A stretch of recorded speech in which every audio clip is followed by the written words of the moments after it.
Hello everyone, I am Brian Chris White, and today I want to talk some more about live streaming. In a previous video I talked about how to use free tools like CamTwist and Flash Media Live Encoder to stream your OS X desktop to services like Twitch. And today what I want to talk about, which I didn't get a chance to in the previous videos, is how to do a couple things, first of which being how to mix your microphone audio into the stream audio, as well as how to add a face camera or a webcam. So first thing we're going to do is we're going to pop open CamTwist, and that utility I'm using here, this is called Alfred. It kicks the shit out of Spotlight. Spotlight sucks. So recommend checking that out. But with CamTwist open here, we have the same set of options that we had before. So again, if you haven't had a chance to check out the first video, please go have a look at it. It's a little long, I know. I tend to ramble sometimes, but it's full of good information, and I've got a lot of positive feedback on it. So I'll put a little annotation around here somewhere. But for this video, what we're going to do is we're going to go ahead and add a desktop source. And then we're going to pop open the preview so we can see what it is that we're playing with. And I'm just going to resize it a little bit. So obviously for those of you watching the recording, this is going to be a little bit of a hall of mirrors kind of effect. But for me, this is the only way I have to see what's really going on. And this is something that you're going to be doing as well, probably when setting up your own configuration. So with desktop selected, this is the starting point for a stream. For all the configuration options and installing all the software and stuff, I talked about that in the last video, so I'm not going to go into it here.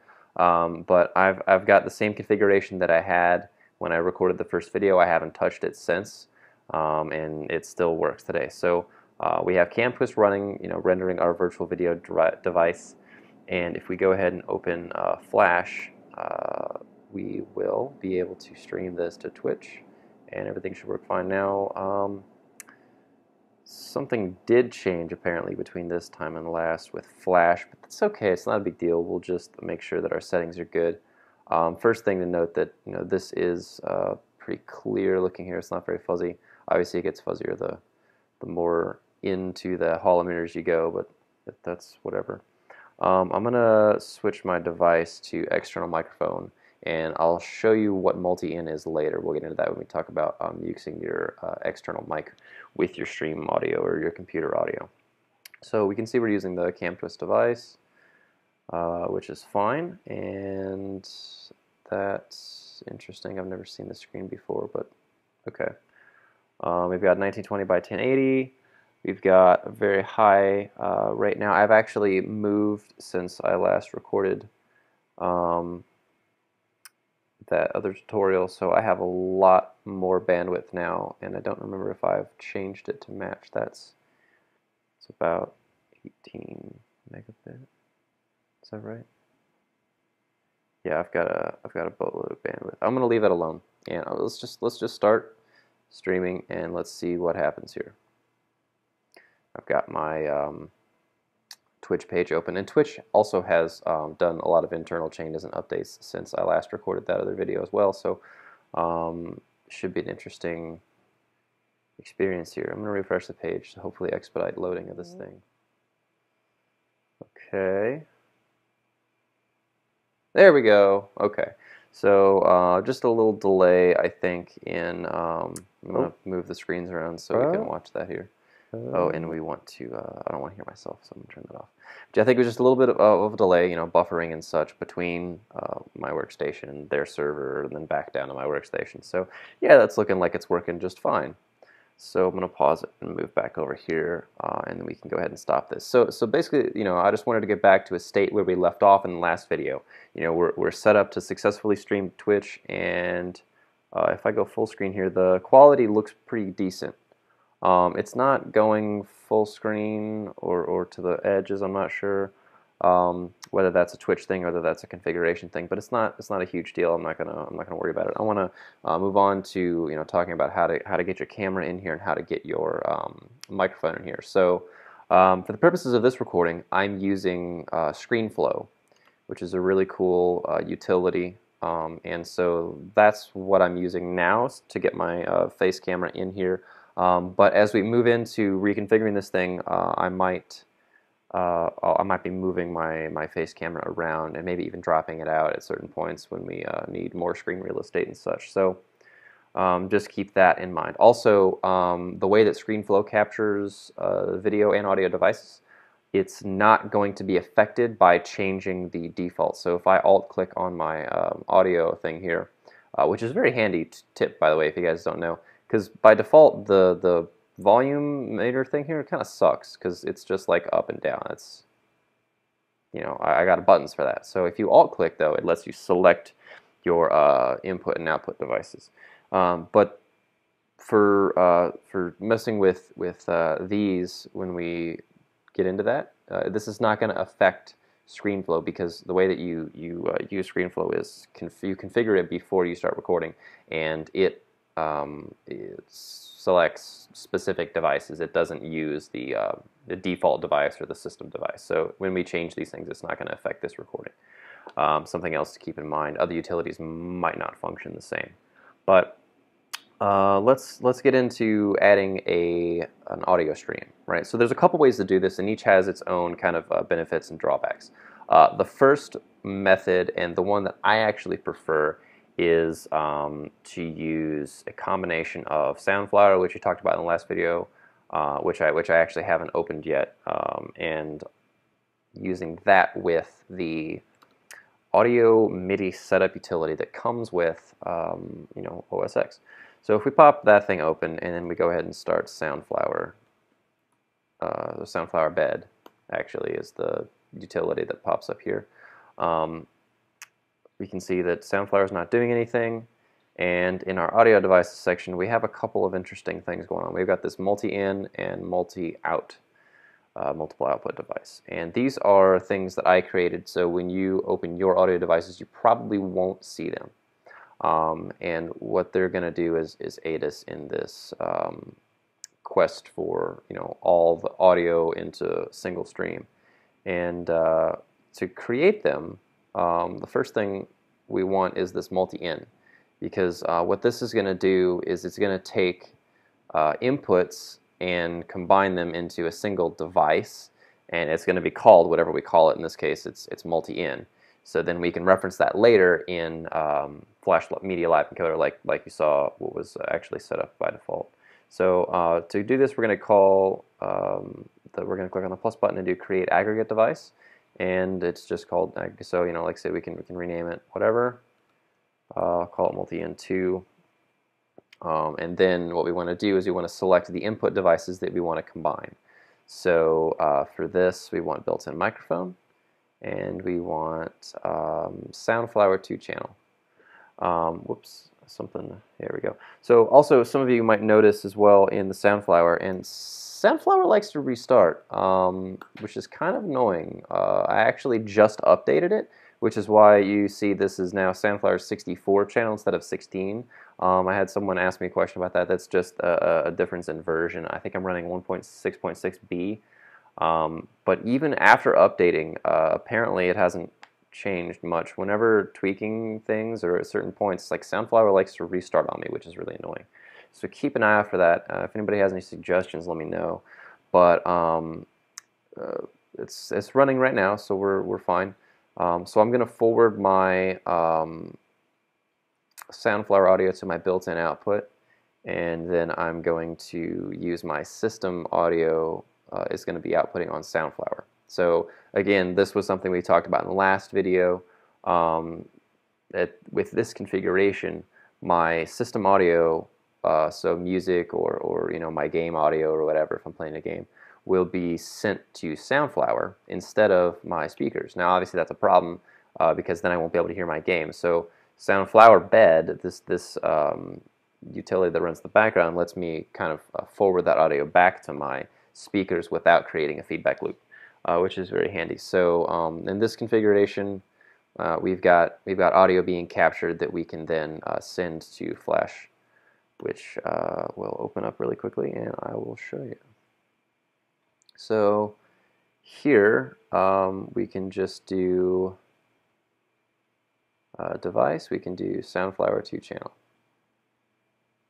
Right, so now we, if I mess with my volume buttons, we should see, yeah, we see the yellow bar popping up here because it's listening to my computer's audio. Now, there is something to be said about volume. You can easily have an issue where the volume is really quiet, and that's not good. So to deal with this, what's actually happening is your system volume is down, like here. So if you look at where my headphones volume is 31%. And then my SoundFlower volume is at 69%. And so what's happening is we're actually at 69% of 31% because of the piping that's kind of going on here. Does that make sense? So to get the reasonable volume level that we're going to want, we need to turn our head, in this case it says headphones. If I unplug my headphones, it'll say default out or built-in out. It'll say built-in output. So just keep in mind that that word changes sometimes. But we got to turn this all the way up. So then when we go to SoundFlower 2 channel, we have, see how that's louder and it's registering a little higher on the meter over here. I'm actually going to start getting into red here, yeah. So just keep that in mind. The only thing that's stupid about this is whenever you click on one of these, it actually changes it up here. So if we watch, it changes which device you're using. So if we watch right now, see how the output device is headphones, and if I click on the SoundFlower 2, now the output device is SoundFlower 2. Like, I wish there was a way that I could change the settings without having to actually select the device. That would solve a lot of problems, but whatever. Mac software doesn't always make sense. So so now we're pretty much set up to stream again, like we kind of were at the end of the last episode, last video, with having our computer audio captured in the stream. So that's good. Now, again, what we want to do is we want to get our microphone in here. So with this aggregate device, I'm going to delete the new multi-in because I configured it the same way. So basically, you check the devices you want. So if you wanted to add even more devices, you could. That's fine. And the thing to note, though, is this in and out column. In is telling you how many channels this device is inputting, and out is telling you how many channels the device is outputting. It's pretty straightforward. So you'll note built-in microphone, it has 2 channels in, but no out. And SoundFlower has 2 in and 2 out. So just keep these numbers in mind because it'll come into play in a minute when we go to configure this thing in Flash Live Media Encoder. So this multi-in device is actually configured. It's going to be pretty much just like the way we want it right here. Clock source, it doesn't really matter for our purposes. And sample rate, you know, if you're audio stickler, you can ramp this thing up if your hardware can handle it. But you know, the reasonable defaults are fine. So the only problem here, though, is these numbers for channels, because if we open if we look at Flash Live Media Encoder, we see that we have this channels drop down here, and our only options are mono or stereo. Now, stereo is selected by default, and if you use stereo and if you switch the device for audio to your multi-in, you're only going to get either your microphone or your computer audio. It's usually whichever one is on top of this little configuration box here. And the reason is because this channels thing, and with channels set to stereo, it can only grab 2 channels. And I can actually show you what's happening here. If we open Audacity and start recording on the multi-in device, check this out. We actually have 4 channels, and you can see the top 2 are my microphone, which is it's not actually a stereo microphone, but you know, whatever. And then the bottom, I'm going to hit the buttons for volume plus and minus, so you can see the waveform populate there. See that? So the bottom 2 channels are the stereo for my actual computer audio. So again, what's happening here is that we have actually 4 channels to deal with, and Flash Media Encoder doesn't know how to do that. But If you change it to mono, it's actually going to mux all of this stuff down into a single channel, which is nice that we have an option that makes it so that it works, but unfortunately you won't be able to maintain your stereo audio this way. And you know, it's kind of a bummer, but I don't think it's a huge deal because, you know, you're streaming. Who's got like surround sound hooked up to, you know, the stream that they're watching or whatever. So again, I don't think it's a huge deal. It doesn't bother me.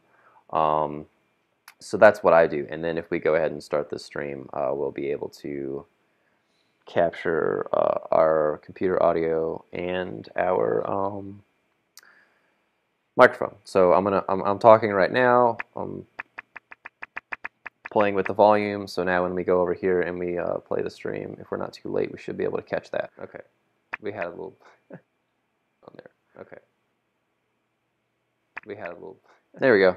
So very briefly, trying to avoid loops and stupidness, I was able to catch the sound of the volume changing and my voice at the same time. So we can prove to ourselves that we are able to capture both.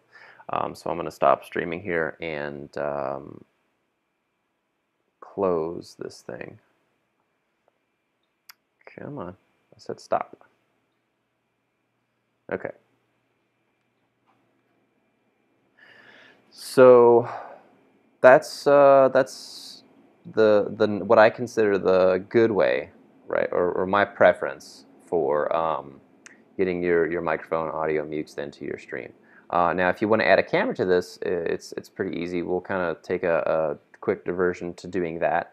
Back in our CamTwist setup, if we click on cam or webcam as a video source, and then we click the PIP button down here for picture-in-picture, it's worth mentioning that the interface for this window isn't like the most intuitive, but picture-in-picture will add the video source to your step 3 adjust settings window. So now we can see my picture over here from where it's capturing webcam. So in the settings for that device, then we see 2 tabs now. We have picture-in-picture settings and we have webcam settings. Webcam settings lets you pick which webcam, obviously, and then picture-in-picture settings will let you actually manipulate where the picture is rendered, for example. So if we drag this little black dot around, we can see it moving over there. And then we can scale it, and we can do some other. You can actually do some pretty cool stuff. You can do chroma key. I don't have a chroma key background set up, as you can tell, but if I try to select like what color I think my wall is, for example,